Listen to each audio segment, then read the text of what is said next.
healthy, and I'm going to show you how to do some embroidery. I've seen a lot of people online saying that everyone should try and come out of this pandemic with a new skill or hobby, and I don't know if that's necessarily the right attitude, because I think right now everyone should focus on staying safe and healthy and just coping. I think all we can ask of ourselves right now is just to cope through this.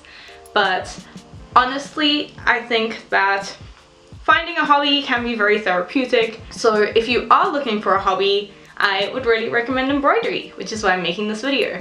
I realize a lot of normal people don't necessarily have a craft store size selection of craft supplies on hand, and a lot of people can't go out and buy stuff right now. I know that here in South Africa we are in a national lockdown, and so I just wanted to show you how to do the basics of embroidery with just a normal reel of thread and needle that hopefully a lot of people have at home as sort of their standard sewing kit for sewing on buttons and stuff like that. So yeah, hopefully I can show you something new and something that you can learn to do while in lockdown. Personally, I find embroidery very therapeutic. It's something I enjoy doing while watching series or listening to a podcast, and I think it's a nice sort of meditative craft where you have to force yourself to focus on something in your hands close to you, and you're just focusing about doing your stitches rather than everything else going on in the world right now, which is really stressful. And honestly, if anything's going to relieve your stress, it's probably going to be stabbing something 1,000 times. I decided to make a little design that says, "Wash your hands, you dirty pig," inspired by Eric from Sex Education. You should wash your hands, you dirty pig. I think we've all watched Sex Education by now. It's a brilliant show, and that scene is just hilarious and so perfectly timed right now because everyone should be washing their hands. Go wash your hands. Anyway, I've added the design into the video so you can screenshot it or trace it off of your computer screen if necessary, but you can do any design you want. Personally, when looking for design inspiration, I find it quite useful to go onto Pinterest and just look through ideas there. Personally, I find phrases like line art tattoos brings up a lot of simple black line work that can just be translated so quickly and easily into embroidery. So if you're looking for inspiration, I'd suggest looking for something like that. First, decide what you'll be embroidering on. I used a grey t-shirt that I thrifted before our lockdown. Choose where you'll be embroidering your design and make sure it won't look strange when you're wearing the item. Next, I traced my design onto a piece of tracing paper and then rubbed it onto the shirt. If you want to trace the same design, you can take a screenshot of it now. You should wash your hands, you dirty pig. You should wash your hands, you dirty pig. You should wash your hands, you dirty pig. The tracing gave me the basic lines, but I decided to draw over it again in pencil to make it a bit clearer. Next, it's time to start stitching. I just used a basic reel of thread for this, as well as a standard needle. Because normal thread is a lot thinner than embroidery thread, I cut a piece about 4 times the length I wanted.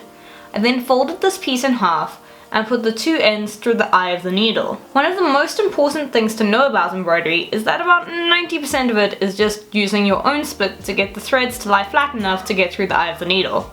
Don't be afraid to put the ends of the thread in your mouth. Pull the 2 ends of the cotton to the middle of the thread, making sure that everything is evenly spaced. This will give you 4 individual threads of the same length. Add a knot to the end to make sure it's secured. I started by embroidering the outline of the pig's face. To begin, go through the fabric from the inside of the shirt so the knot is hidden. Go back into the fabric a little further down the line, and then come up again the same distance away from the first stitch. Put your needle back into the fabric just before the point where the last stitch ended and pull through. This is a basic backstitch, and it's my favorite way to do plain lines in embroidery. Keep doing this until you've traced all the lines in thread. For the words, I did some very lazy embroidery and tried to stitch each letter with as few stitches as possible.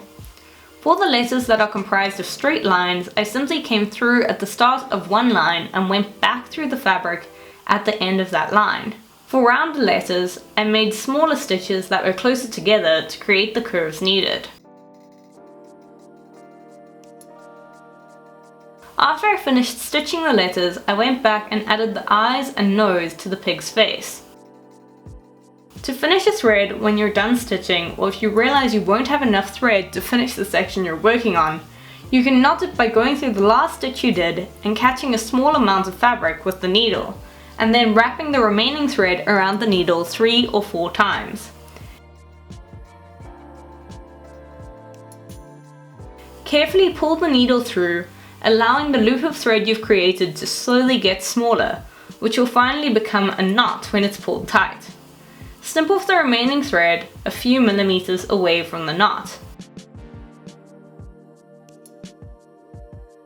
Finally, iron your design carefully using a cloth to protect it, and your embroidery is complete! Let me know if you have anything else you'd like to see me try and make during quarantine. Obviously, all of our craft shops are closed until the end of April at least, so I have no idea when I'll be buying new craft supplies, but I do have quite a few things on hand, so let me know if you have anything on hand that you'd like to try and make something with, and maybe I can help out with some ideas or a tutorial. Anyway, everyone stay home, stay safe, and I'll see you next time. Bye!